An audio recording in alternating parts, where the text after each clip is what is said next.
You guys today? Okay, it is day 11 of the Diddy trial, and you know I'm on it. Okay, so congratulations to Cassie and Alex Fine, Mr. and Mrs. Fine. Okay, her friend, what's his name? Deontay. What is his name? What was his name? Deontay. Deontay Nash. What's up, Cooper? Thank you for joining my live today. So today, Cassie's friend Deontay Nash, who is also a celebrity hairstylist, y'all. We'll get into that more, but he he told Diddy's defense team today that they asked him about Cassie Ventura or Miss Ventura, and he said Mrs. Fine. So yes, I won't make that mistake and say Cassie Ventura. Instead, I would definitely say Mrs. Fine. Okay. What's up, Chris? What's up, Cooper? Make sure you guys come in and give me a thumbs up. I would really appreciate it. And also hit that subscribe button so you'll know when I go live. So today, trial was pretty much, it was a mess today, y'all. I swear, Diddy's team is going to find a way to make it very entertaining and make Diddy look like he's receiving every bang for his buck, okay? Because I'm pretty sure he's spending a whole lot of money on these lawyers and everything. And I'm sure he has lost a lot, since he's had this trial here. But his team is definitely going to make sure that they do everything they can. They tried it today, y'all. They really did. I'm gonna get into it first. I'm gonna talk about the LAPD officer who testified today in court. He was the one who showed up, or was he the one who showed up? Yes, he was the one who showed up to Kid Cudi's house when he had the break-in. So there was two instances with Kid Cudi. The first was the what he called a burglary. What's up, Jack? From Canada. Thank you for joining my live here. Make sure you guys like, share, and subscribe, okay, to my channel. So, yeah, there was the LAPD officer that testified today, and he pretty much came for the first claim that Kid Cudi made. What's up, Natin? From Brazil. Hello, hello, hello, hello, hello. So yes, so he came today and he wanted to just make it clear that he had a report. He came because he had a report saying that there was a break-in and a robbery in progress. Someone broke into Kid Cudi house and possibly stole some stuff. So of course the prosecution and the defense, they were going back and forth because they were like, so was it a robbery? And LAPD was like, well, nothing was stolen. So they was like, oh, so it was trespassing. So I guess when it comes to those terms, you have to be very, very particular, and you got to make sure you say it correctly. So you may hear a lot of YouTubers saying that, oh, well, the LAPD couldn't prove that it was a robbery, so that Diddy's team pretty much won that. I mean, I guess you can give them that if that's all they have. But these witnesses are coming with the mess, and it gets real messy, okay? What's up, AJ? MD Fahim? What's up? What's up? What's up? I'm from America. Yes. Thank you guys for joining my live here. Of course, I'm getting into the Diddy mess. Y'all already know. The Diddy trial, day 11. So first up was LAPD Christopher Ignacio. The government called him up. They said, what is a radio call? He said, someone who calls 911 and it gets sent to the available unit on duty. So on December 22nd, 2011, what was your shift? He said 6 a.m. to 6 p.m. in a marked vehicle. What do you remember? He said, I got a call around 8 a.m. It was a code 3 to Hollywood Hills. I saw an Escalade. He said, I memorized the license plate. What's his name? Ignacio, Mr. Ignacio, he said that when he pulled up, when he was approaching Kid Cudi's house, he saw a black SUV pull out of Kid Cudi's house and go down the street. And he said he memorized the license plate number just because, someone, he was called to go to that house, but he didn't know what was going on with that car. So he memorized the license tag, and he said when he pulled in and he went into the house, he saw the truck go back and forth while he was in the house, and he thought it was strange, but no one, he didn't add it or include it into the well, he said he didn't include it into the report, but he did write notes that he did see a black SUV, and he wrote down the license tag number, and he actually ran the license tag number, and it came back to Bad Boy Entertainment, y'all. So I mean, I don't, so, okay, so you might hear some YouTubers saying, okay, well, it wasn't a break-in, it wasn't a robbery, a burglary, not a robbery, a burglary. So, Diddy's team won. Okay, they won that fact, but we do know that if Diddy wasn't in the truck, his employees was, because the license tag goes back to Bad Boy Records. So in that case right there, we know either him or his people were doing some type of harassment with Kid Cudi, because he said it in this case, in the report, I'm sorry, that P Diddy broke into his house. So what he failed to mention was that Diddy had a pow pow, and that would have probably pushed the case along a little further. I'm not quite sure, because there was some sneaky mess that we found out about today, and I'm not surprised because it's Diddy. So you already know it's a mess going on. But I just wanted to clear that up here. So he says he memorized the license plate. The government asks, why didn't you go after it? He said, I didn't have a crime yet. He said, I went in the house. I saw expensive watches, purses, and gifts. Some open, some not open, on like just around everywhere. He says the door was unlocked. Two detectives showed up. The Escalade drove back down the hill. The government said, then what? He said, Mr. Mescudi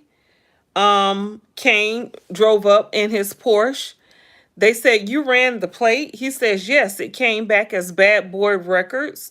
The government said no further questions, because, I mean, it already proves that he definitely was there. So if he was there, and this officer, Ignacio, he said that he saw the truck pulling out of the yard when he was approaching. So come on now. I don't understand why the case didn't go any further, but the case is still open, y'all. So Diddy can still be charged. If he's found guilty of this criminal offense right here with the burglary or trespassing, whichever one you want to call it, he can definitely still be charged for this because the case is still open. So let's see here. So then the defense came. Brian Steele is the one. Now, Brian Steele is the one who was on Young Thug's trial. Okay, he was the lawyer there. He says, this was 13 years ago, right? He says, yes. The door was unlocked. He says, yes. No report of theft. He says, no. He says, no. Any mention of security cameras? He said, I saw some. Cudi wasn't hyperventilating, right? He says no, but he was tense, I say. Did you search his Porsche? He says no. It was 8:20 a.m., not 6:30 a.m., right? He says right. The defense says no further questions. So what happened was, okay, y'all remember Cassie and Capricorn Clark said that Diddy called Kid Cudi around 5:30, 6 a.m. So the defense is like, well, this happened later on. Even though, okay, either way, if it was 6:30 or 8 a.m., which Ignacio did testify that it was around 8:20 when he received the call. Yeah, 8:20 when he received the call. Either way, Bad Boy Records car, a business car, was seen at Kid Cudi's house the day he reported that there was a burglary, and the officer seen the car come out of the yard. So good thing Kid Cudi did that, because a lot of other people you will hear testify they never even called the police. But thankfully, Kid Cudi did make that call when he was on his way to his house. So that was a great call on him, a great move on his end. Let's see here. Next witness was the arson investigator. Now, this was Jimenez. So Jimenez is the arson investigator. Now, the arson investigator is the one who came in January. So the first incident happened in December 2011. And then a month later is when the arson happened. And that's when Kid Cudi said, nah, I can't do this no more. This is just too much going on. I got to leave this girl alone because it's a lot of drama, right? So now they interviewed Mr. Jimenez. And the government called him. They asked, how many fires have you investigated? He says about 100 a year.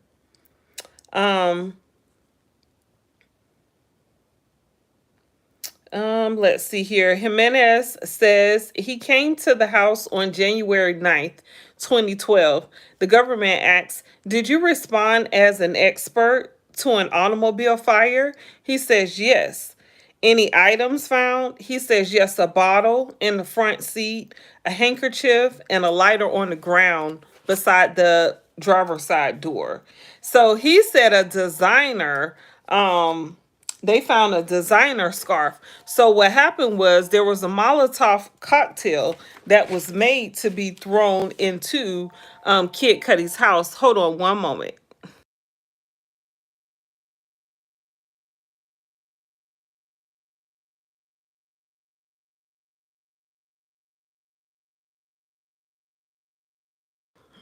Okay, sorry about that. The phone was ringing. The home phone was ringing.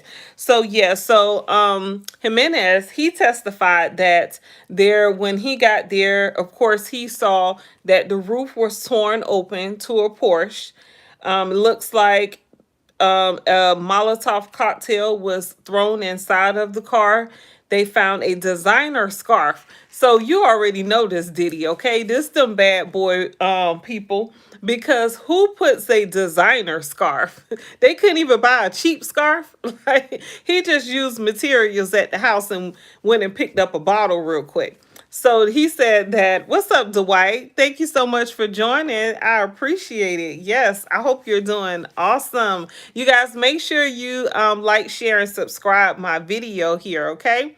So, a designer scarf, y'all. He couldn't even get like a regular off-brand scarf. He had to come with a designer scarf. And it was a bottle. The government asked what kind of bottle was used. He says an Old English bottle. Okay, it seemed like they were trying to make it seem like maybe it's just some homeless criminal or some type of thugs or something, but ain't no thug using no designer scarf to throw into a Molotov cocktail for a car fire. So come on, they tried it though. Let's see here. So Yeah, it was a silky scarf, which is probably why the bottle didn't stay lit. So they're thinking, the investigator is thinking that they cut the top because the top is probably like a convertible top. I'm not sure. But the top was able to be cut open of the Porsche. And then they threw, looks like they had a bottle of OE, they had gasoline in the bottle. They put the scarf in the bottle and then they lit it on fire and threw it in the car. So that designer scarf probably fell off. It probably was flimsy because the Jimenez, the investigator, he also said that it was silky. So it could have been the material that it probably burned up real quick and didn't give that whole big bang, what Diddy was hoping for allegedly, but it didn't last long. So they believe that the fire burned very quickly, and so it didn't have time to get to the gasoline to produce a huge car fire, but it definitely did make a lot of damage. And you all can look up pictures, you could Google pictures of Kid Cudi's car and the damage online because they're all online. What's up, Christopher? Okay, 69, your favorite number, so is mine. It's mine too. Yes. Yes. Well, thanks for joining. Make sure you guys subscribe to my YouTube channel here, and I hope you're a subscriber, Christopher, and give me a thumbs up also. So anyway, the government asked, the partial DNA, was it consistent with the female? He said, Jimenez said, I was told that.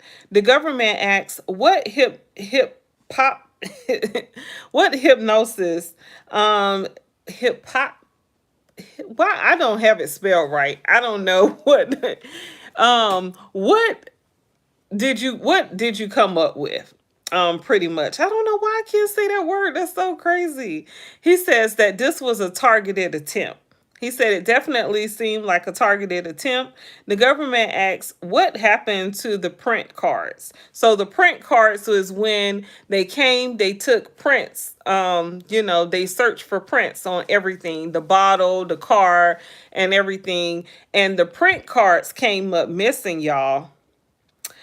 They were destroyed in 2012. So this was the year 2012. So this happened in January 2012. And Jimenez is saying, he's testifying in court that the print card that had the prints from, the evidence was destroyed, y'all. So on those, the government asks, on whose orders? He says someone in LAPD. So remember, this is Jimenez, and he is with the arson department. So this is a whole different department from LAPD. But he said that the LAPD destroyed the prints, y'all. Why would the LAPD destroy the prints for open case? Because this case is also still open to this day for the arson as well. So that doesn't make sense, but it sounds like somebody was playing around, trying to make some moves, trying to destroy some evidence. Have you ever heard of anything like that? That is very crazy. So so remember, let's see here. So yeah, so the print card came up missing. Let's see here. Not you, they asked, the defense asked, I'm sorry, the government asked, not you or anyone else on your team got rid of the evidence? And Jimenez says no. So the defense come and they says, I'm going to object to all of this. Can we have a sidebar? So the defense requested a mistrial because they felt like the defense was pretty much trying to make it seem like that someone in the courtroom had something to do with the print card coming up missing. Because remember, the defense is the one who kept bringing up the fact that it was a woman's DNA found on the print card. They kept saying that throughout this whole trial when they talk about the Kid Cudi portion of the story. They always would say, okay, there was evidence that showed it was the female's prints that they found, right? So now we find out that the print card is missing. The evidence was destroyed, even though the case is still open. So Jimenez, he knows that the case is still open. The evidence was destroyed, but the case is still open. So why would the evidence be destroyed? Who did that?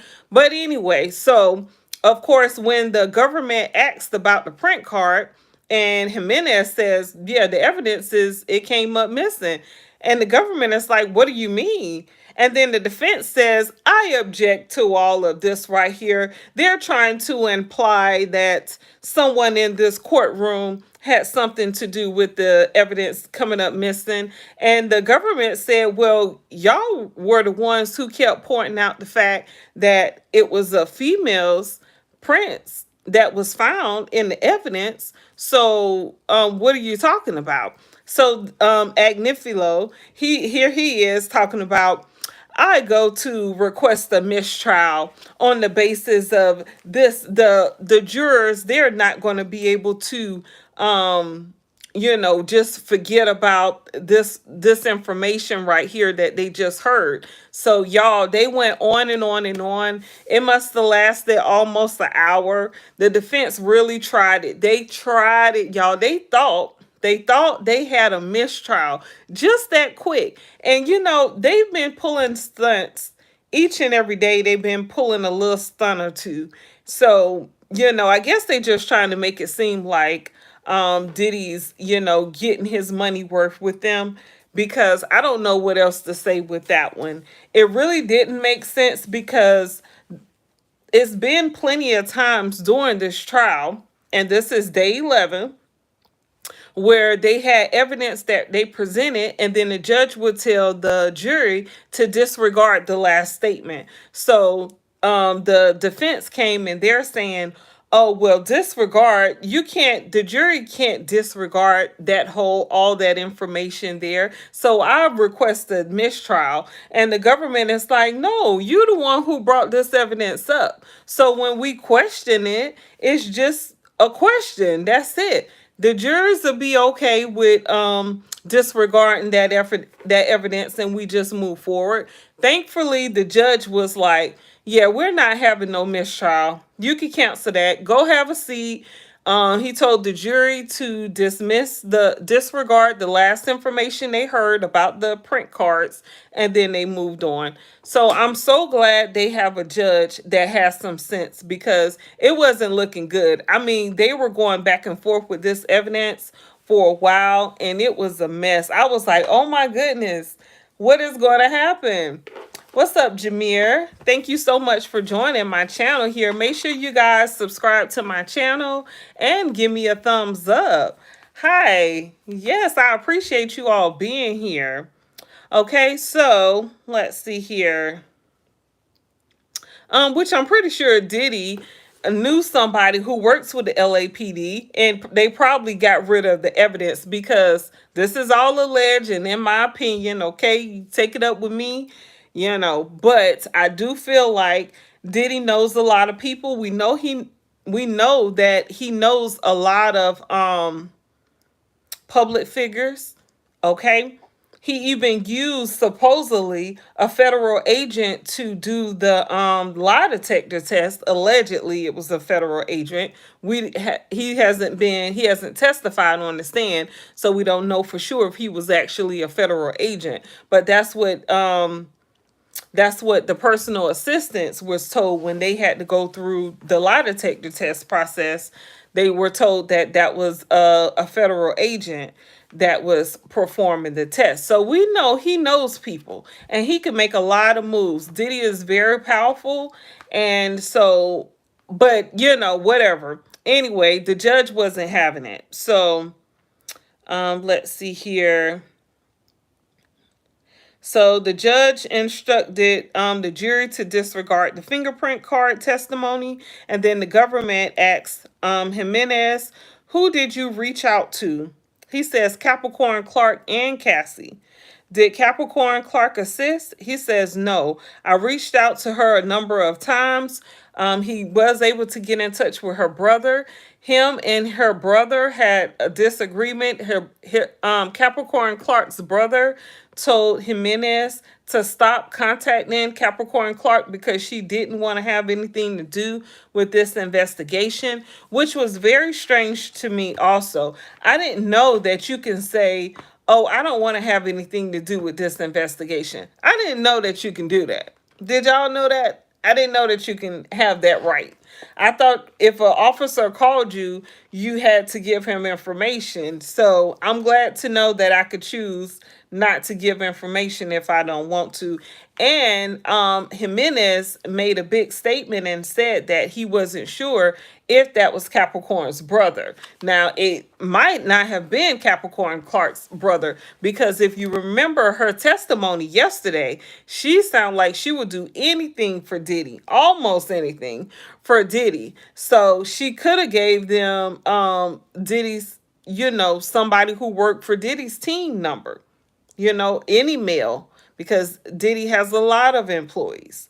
And they could have just told the guy that, oh, I'm Capricorn Clark's brother. So I don't know. But he said he also got in touch with Cassie's dad because he couldn't get in touch with Cassie and her dad, which is also, who is a firefighter. And I did give y'all that testimony also. Cassie said that her dad is a firefighter. Either she said that or her mom said that during this trial. But Cassie's dad told the arson investigator Jimenez that he would get in touch with Cassie and have Cassie to give him a call, but Cassie never called. So they were trying to get this stuff resolved, but no one would speak up and talk. And the case is still open. So the defense asks, what's a glove? That's a glove, right? So the defense showed Jimenez a picture of a glove, and he said, yes, that's a glove. So, did you test the glove for DNA? He said, no, I understood it to be the owner's glove. It was a driving glove. The defense asks, there was another Porsche, right? He says, yes. Kid Cudi said that he had another Porsche in his garage, but it wasn't damaged. So, we didn't include that in the investigation. So, why didn't you mention it in the police report? And Jimenez says it wasn't part of the investigation. So the defense said no further question, and then they went to the next witness. So I told y'all the defense, they trying everything they can, okay? Especially today. I mean, they was just drawing everything on and on and on. It was just super long. Even the last witness today, the Deontay Nash. Child, that was just too much for me. I couldn't today. It was just too long. His testimony was too long. But anyway, so what happened was Kid Cudi, I guess he had a glove maybe in the car. Somehow it ended up on the ground as well. They saw the glove there. Kid Cudi said it was his glove, so they didn't include it as part of the investigation because Kid Cudi identified it as his, and it was in the car. And so the defense, they really was trying to make it seem like, oh, well, why you didn't include the other Porsche in the investigation? And they were like, well, it wasn't part of that. They were trying everything they could, y'all. They were really getting on my nerves today. So then Deontay Nash, the government called him up. So he is a friend, still a good friend of Cassie. Now remember, Cassie testified that she had a whole lot of friends, right? And we also found out during the testimony that all her friends end up being employees of Diddy. So Diddy found Dante Nash off Craigslist, y'all. I'm just trying to wrap my mind around the fact that a lot of people were able to get in contact with Diddy from Craigslist, okay? we know the ex-workers. Okay, now the makeup artist. He said that he worked on Diddy and Cassie, but they found him on Craigslist. So, like I said, I don't have much testimony from him because it was just too much. The government asks, "Why are you here today?" He says, "Because I was subpoenaed." They asked, "What's your occupation?" He says, "I'm a stylist." And they said, "For who?" He said, "For Cassie and Diddy." He said he also worked with Little Kim, um, Meek Mill, and who else did he say he worked with? Pusha T. I forgot who else. But they asked, "How did you get hired to work for them?" Excuse me. He said, "Through Craigslist." He stopped working for Diddy in 2018. He said he started working with Diddy in 2008 through 2018.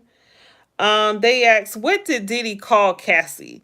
He said, "Bees, hoes, baby girl, CC."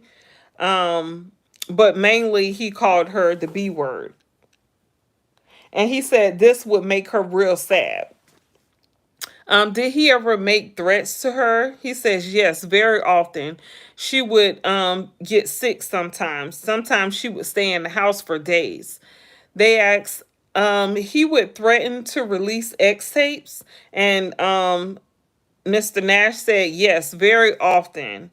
Um, and he would tell her she better bring her ASS to him, or he would threaten to release the X tape. So Nash's testimony, he said he testified that anytime he was around Cassie, and he said he was around Cassie at least once a week, he said Diddy would always threaten her with this X tape.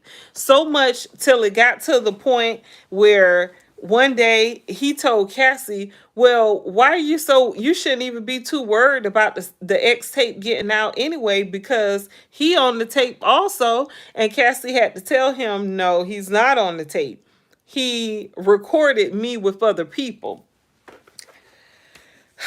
So that was just like a, oh, I wish they would ask him, "And what did you say?" Because they didn't get into that. Um, let's see here. Oh, Diddy would tell Cassie that she couldn't go out, she couldn't hang out. A lot of times she would have to work only. Diddy would always pick out the clothes Cassie would wear. He had to approve the clothes Cassie would wear for anything, for like performances. If she was going anywhere with him, he would always have to approve her outfits and her hairstyle. Um, Deontay Nash, he said that Diddy was very controlling. He even put his hands on him before. One time, Diddy came to to Cassie's hotel room, and he pretty much jumped on Cassie because she was asleep, and he jumped on her, and Deontay Nash said that he jumped on Diddy's back. Him and another friend jumped on Diddy, and Diddy was like shaking them off and pretty much threw him down on the floor. But he said it used to get very violent with them. That was a normal thing for the two. And he said that him and Cassie would find themselves having to hide a lot of times. He said that one time he took out $1,000 worth of cash from his bank, and he would get hotel rooms and pay cash so that he can use a different name, because I guess if you don't have a business, you can't use a different name. I'm not sure how that works, but because we know that Diddy would use different names like Frank White, Frank Black. Speaking of that, y'all, I didn't know that Cassie's daughter, her firstborn daughter, name is Frankie. That's weird as hell to me. Okay, that is super weird, especially knowing that Diddy used to use the name, the alias Frank White or Frank Black, and then she gonna name her first child Frankie. I thought that was very strange, but anyway, um, Let's see here. Deontay Nash said that one time Cassie said that she was going to um, delete herself and she was going to just jump over the balcony because she didn't want to do the freak offs. So he said she will often get called to do the freak offs, but he wasn't aware until he found out that what the freak offs involves. He thought they were just getting freaky, just do drugs and get, or I'm sorry, rugs and get freaky. But come to find out, it was real freaky, okay? Because they were including other people, and Diddy wasn't a part of the show on camera. So the defense said objection, overrule. Um, Nash said she packed her stuff and went to his house one time because Diddy would always be on her. He would always come, find her, curse her out, kick her, beat her, and then she would just be so depressed. And then after he would do all that, he would make her do the freak offs. And Cassie would often say that she didn't want to do the freak offs. So this would go with the racketeering, or I'm sorry, with the ex racketing, showing that Cassie didn't always want to do the freak offs, but she was forced to do it. So it seemed like when Cassie first started doing it, she was doing it to please him and she was okay with doing it. And then it seemed like it just got out of hand because he was asking for it so much. It made me feel like Diddy was really trying to just be her pimp. Okay, she's a pretty girl. You know, he's up here making freak off videos, okay, of her and other people, which is like corn with the P, right? So I just call him her pimp. Okay, I don't see it no other way. Did you attend a Vanity Fair 2014 party? Nash said yes. She did she record music? He says yes, often. What was your role? He said I picked the music. He said I would help her pick out the music. I should have been, and they said objection. The defense said objection because Nash was going to say that I should have been more like a producer or something, or had a producer credit or some type of marketing credit or something, since he was helping her so much in the studio. But he said that Cassie was in the studio a lot and he was around when she made that mixtape, and they had Usher on the cover, Usher and Cassie on the cover of that mixtape. And he said that mixtape did very well, and Cassie was looking to make a lot of money from that mixtape, but Diddy just put the mixtape out and she wasn't able to make any money from it. So again, controlling her money, controlling her finances, controlling what happens to her. So the mixtape really, they don't consider that being put out as an album because Diddy oftentimes released a lot of her music when he would get mad. So if the music is released before, if most of the music is released before the actual album comes out, then you're going to have a hard time possibly selling the whole album because everyone has they have all the songs. So they wouldn't really need the album if all the songs are available. So Nash did testify that Diddy would pretty much sabotage Cassie's music very often. Let's see here. He said I had to send him pictures of styles for Cassie for his approval. He says at the 2014 party, which was the Vanity Fair party, um, he said he styled Cassie. He got the approval for the dress from Diddy, and he didn't get the approval for Cassie's hair from Diddy. So at the Vanity Fair Awards, Diddy saw Cassie and him and yanked her by her hair because she had her hair down. He yanked her by her hair and yanked Nash as well and told him to change her hair and put her hair up. And Nash said he tried to explain to Diddy that with that the fit that she wore, whatever outfit she wore for the awards, that her hair would look better down versus up. And he said, Diddy said no. So Nash said he had to ask other people for hairpins and hair products to style Cassie's hair and put it up because Diddy was so angry at the both of them.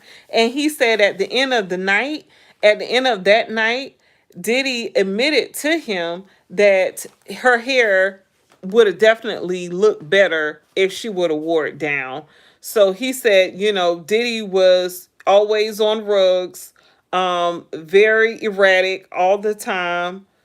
Um, he said Diddy jacked him up that day by his jacket and told him to put Cassie's hair up.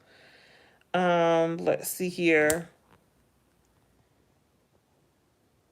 Um, and then after that, the judge sent them lunch. So that's pretty much all the coverage I have for them from today. Because to me, it was a whole bunch of, when it came to the Nash situation, Deontay Nash, of course, he is still Cassie's best friend. He said he testified on trial today that he talked to Cassie yesterday when she delivered her baby boy, and he congratulated her and her husband, Mr. Fine. He was very kind of sassy today on the stand, and the jury was laughing at him because he was very funny. And I don't mean no harm, but we do know how, they could be very funny, okay, and entertaining. And he was very funny and entertaining. Now remember, he was a government witness.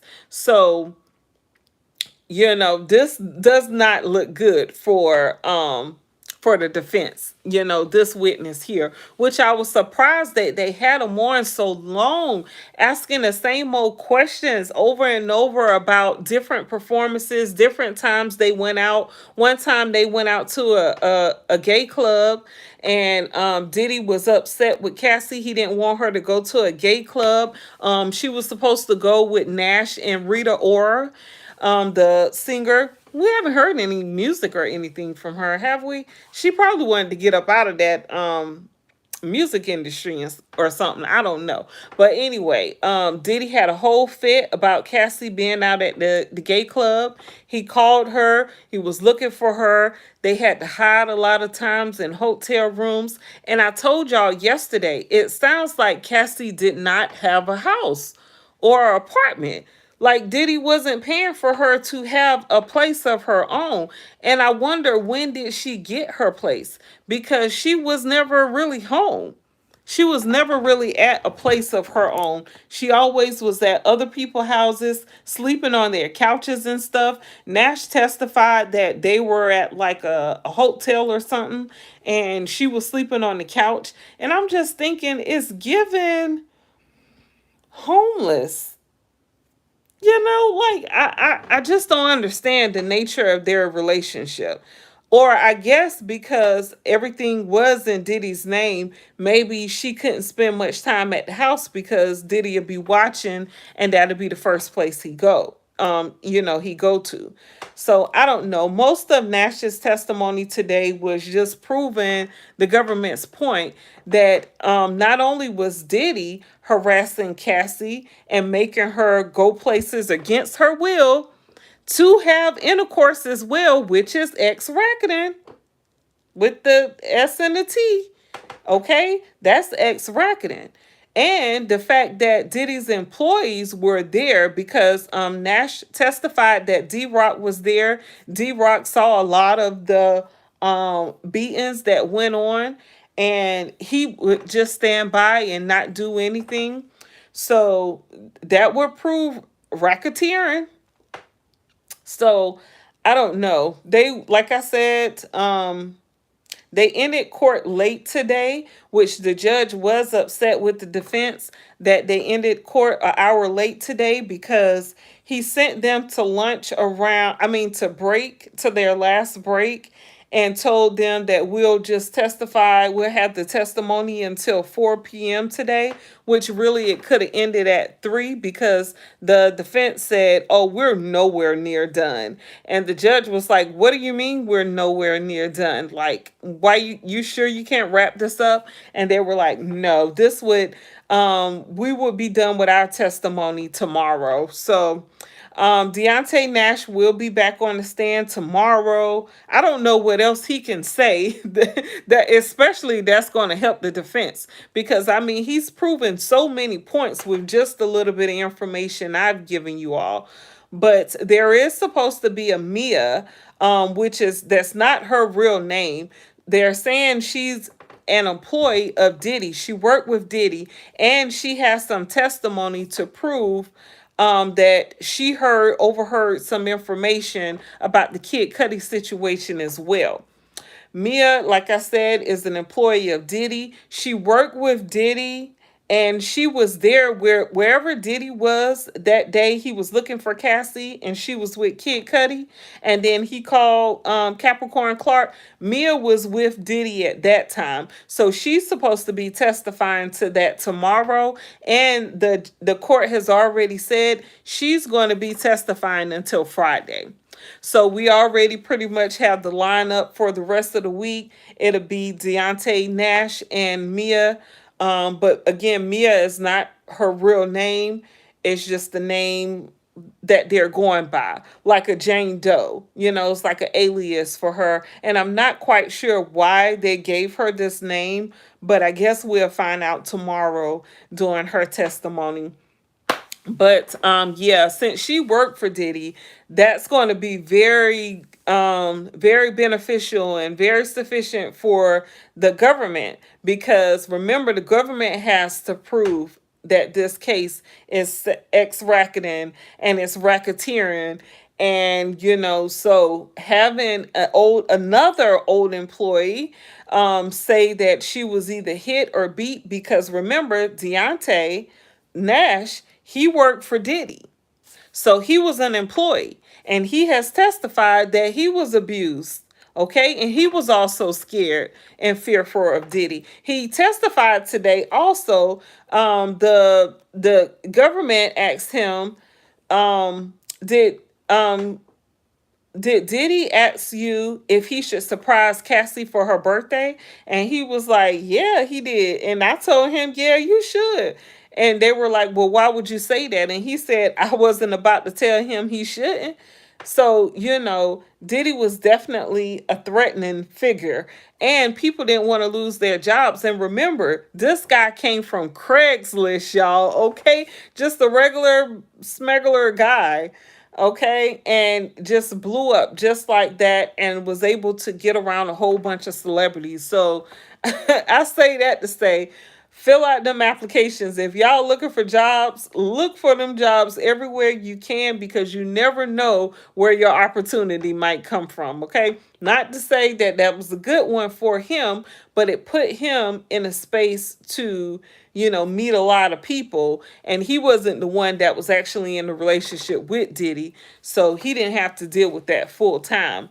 But he was there to support Cassie in every way he could, being her friend.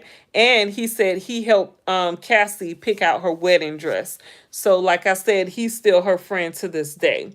But you guys, that's pretty much all the information I have today for the Diddy case. It's not as long because I wasn't about to be taking down all that information, child. I felt like the point had been proven, like within the first hour, like to keep going on and on about the additional. So the government has plenty of evidence to prove their point, y'all. And I'm going to go ahead and put up, because I never did, the charges that the government has to prove. So it's a whole list of charges, and the government only has to choose two for this case to be in their favor, y'all. And I mean, to me, they've already proven this and more. So, yeah. Yeah, it just don't look good. And then of course Diddy has other cases too, so I'm not sure how that's going to work out.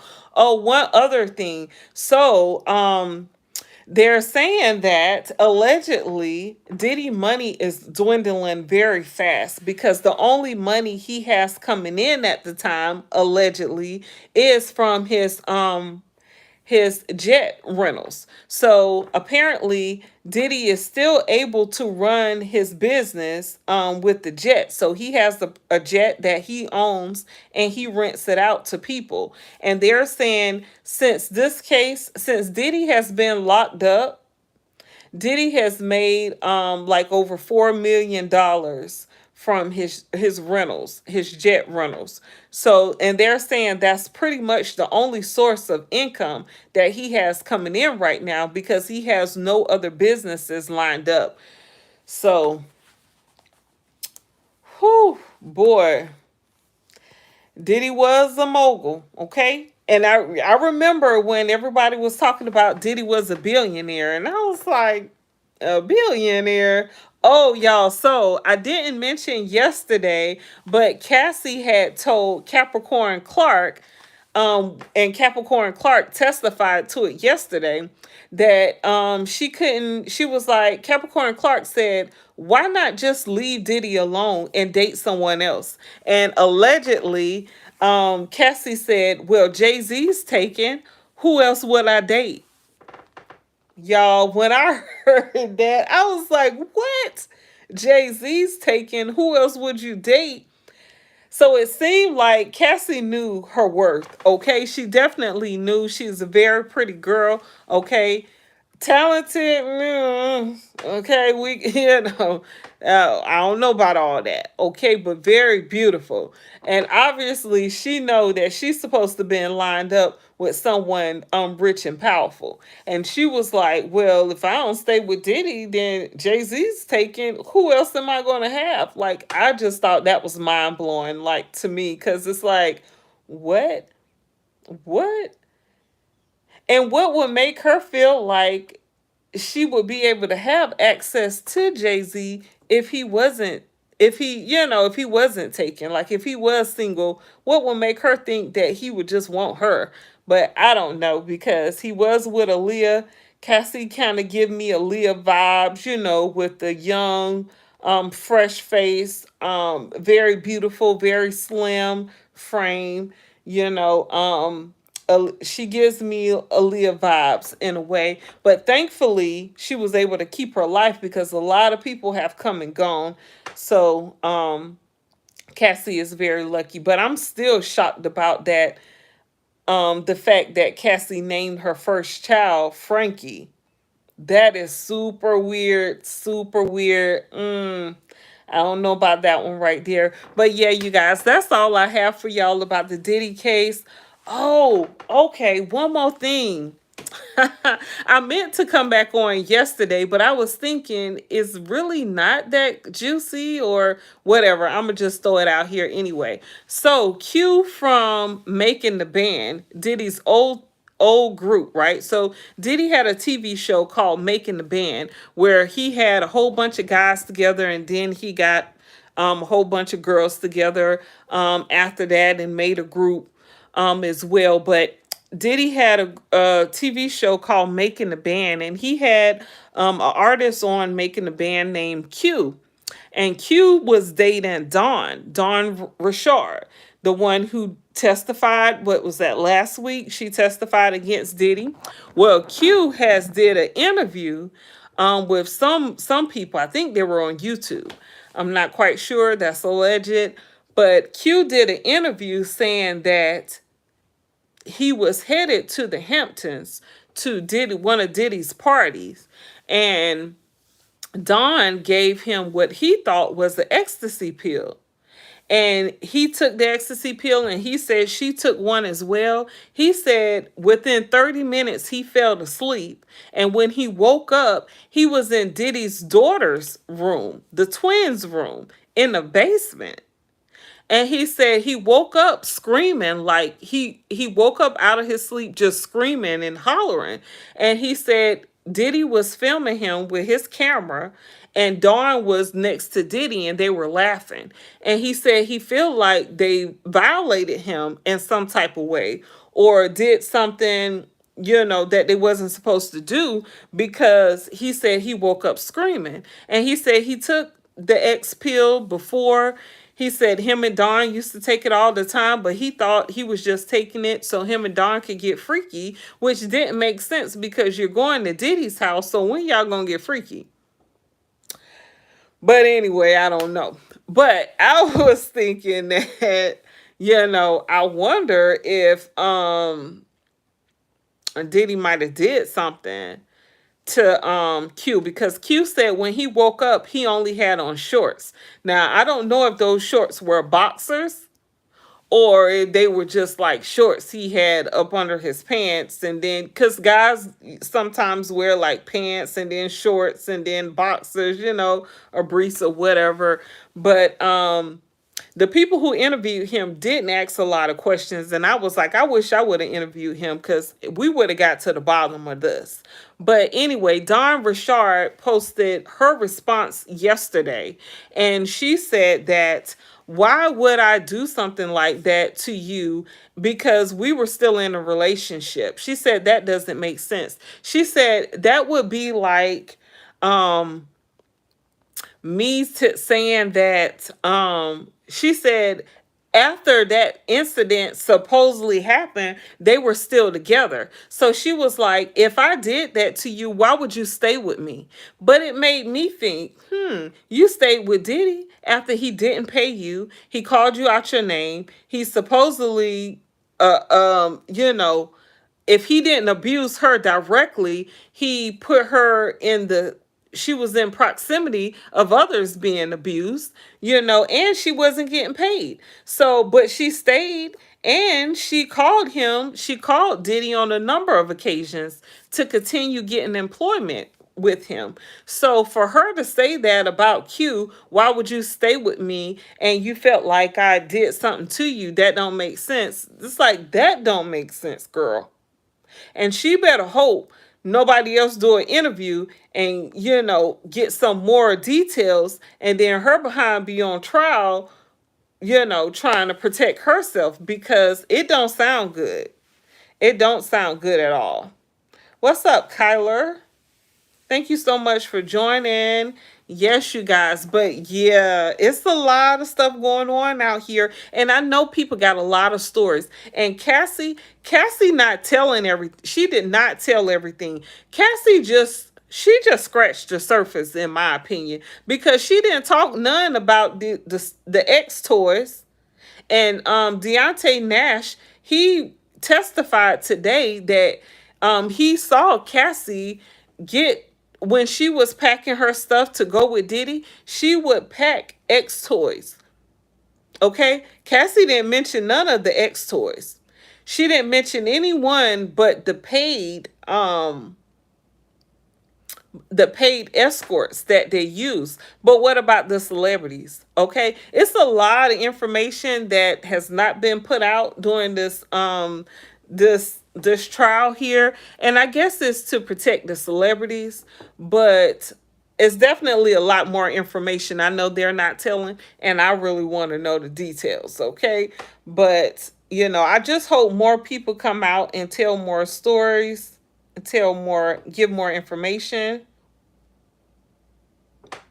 But yeah, that was what Q said, and then Don responded back to it yesterday. So it gets real messy here, boy. Real messy. But I'm like, this ain't the mess I'm waiting on. I mean, and I don't understand. Like, Q didn't even go into details about what happened. And anyway, when Dawn responded yesterday, it sounded like she was trying to say, oh, see, I tried to save you. So it sounds like it's something else that happened there that she didn't even put out, because I didn't watch the Making the Band with those guys, because I swear they all were gay. I don't know them. I don't know any of those dudes. Okay? I don't know any of them. But it just seemed like they were all very sweet, in my opinion. So I couldn't really watch the show. So I remember some of the faces from Making the Band show, but I didn't watch the show that often because I was like, that's right up Diddy's alley. They have a whole bunch of little gay boys he can parade around and use and abuse. I didn't like the treatment there. But I'm real curious why Aubrey hasn't said anything. Now you know what? That's Q was on Aubrey's podcast when he said that.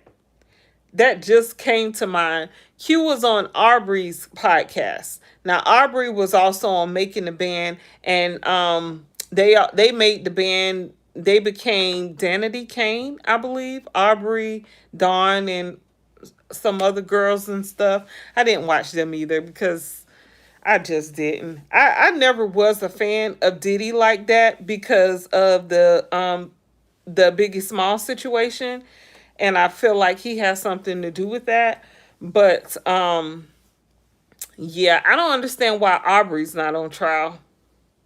Why she's not telling her story, because he did her very wrong, okay? He called her all out her name. She had the hardest time trying to be a part of the band. I heard the story. Even though I didn't watch it, I heard the stories. So, like I said, a lot of other celebrities have stories to tell, but they're just not putting it out here. But if I hear it, I'm definitely going to come back and tell y'all. You don't care about P. Diddy, Chris? I want to see the takedown of P. Diddy. That's what's more exciting to me, because I know it's coming. The takedown of P. Diddy is coming. And this right here, even though he's going through this trial, this ain't even the hit that he's supposed to have. Because he had something to do, allegedly, with Biggie and Tupac. And he needs to go down for that. That's what I want to hear about. I want to hear him in relation with those cases, because I know he has something to do with taking those young men out of here, away from their family and fans for no reason, just being selfish. That's what I want to see him being taken down for. I hate that he was able to spend all this time, what it's been like almost 30 years. It's been almost 30 years, like 28 years. Since Biggie Smalls and Tupac have passed away. I want to see him taken down from that. But it's okay. His time is definitely going to come. If this all we're going to get out of it, then I'll accept it, because I know he's going down for this one right here. And sad to say, it always have to be someone that's not black that'll take somebody out. But whatever, because like I said, P. Diddy needs to go down. Okay? And if this is how he's going to go down, then I guess I'll just take this. But I do believe he had something to do with Tupac and Biggie's passing. And I hope they get his behind for that. Yeah, they're saying that, Chris, he's looking at life, 15 years to life. And they're actually saying that this trial should end in about 5 weeks versus 6. I know they were saying originally about 8 weeks, but the government said yesterday that they believe this trial is probably just going to be around 5 weeks. But I don't know. We're going to see, because, of course, the defense is trying everything they can to save P. Diddy, and it's not looking good for him. His children haven't been in court this week yet. Okay, so I guess they're done with coming. And I thought about it. Those twins, they're not wearing any weave in their hair. They're wearing their natural hair, which to me makes me feel like the money has dwindled all the way down. Okay, because those girls used to be decked out, okay, from head to toe with the best weaves and clothes and shoes and jewelry and everything. And yeah, I ain't seen them with no weave since the trial began. And no one but the mother and sister have been in court this week so far for Diddy. So I don't know. And I'm just thinking, like, what are those girls and the son, what are they thinking, Christian? what are they thinking like about Diddy and their mom? Because I feel like Diddy had something to do with Kim Porter passing. Speaking of that, I know it's going on and on. I apologize, you guys. But 2018, a lot happened in 2018. Cassie and Diddy split up in 2018. Kim Porter passed away in 2018. This guy, Dion Nash, he stopped working for Diddy in 2018. Um, what else happened in 2018? I forgot what else, but a lot happened in 2018 for Diddy. A lot happened. Cassie ended up meeting Alex Fine, of course, in 2018, and I believe not too long after her and Alex Fine got together, they got married. So a lot happened in 2018, but that whole Kim Porter passing, that situation is very suspect. It seemed like the government would call the doctor who keep prescribing all these prescription medications to all these different people. Seemed like he would be on trial. See, that's why I say it's a lot of funny stuff going on here. This isn't a normal case. For some reason, the government can't do everything they want to do. Now, they could subpoena everybody who don't want to be subpoenaed, but they're not going to subpoena the doctor who's writing all these prescriptions, because remember, Capricorn Clark testified that prescriptions would be in her name. Cassie testified that prescriptions would be written in her name, and neither one of them saw the doctor. Okay, they would just go pick it up from the pharmacy. Also, that personal assistant guy, I forgot his name, the one who did the videos, who's on YouTube. He's testified that prescriptions would be in his name when he would go pick them up from the pharmacy.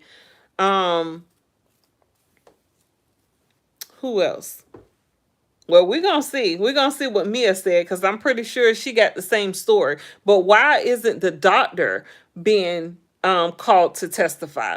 So we could find out what's really going on, because someone needs to take his license, because he's up here just giving away medications like it's nothing. And that's illegal. But anyway, you guys, that's all I have for you all today. I hope you have a good evening. I came on early because I didn't want to be up all late trying to get this done and then get into bed to get some rest. Yeah, I didn't want to do all that. But thank you guys so much for watching. I really appreciate it. Thank you, Cooper and Chris, for being my mods in the chat. Make sure you guys subscribe to my channel. Give me a thumbs up. I really would appreciate it. Okay, your girl is almost at 500 subscribers, and I'm so happy. Oh my goodness.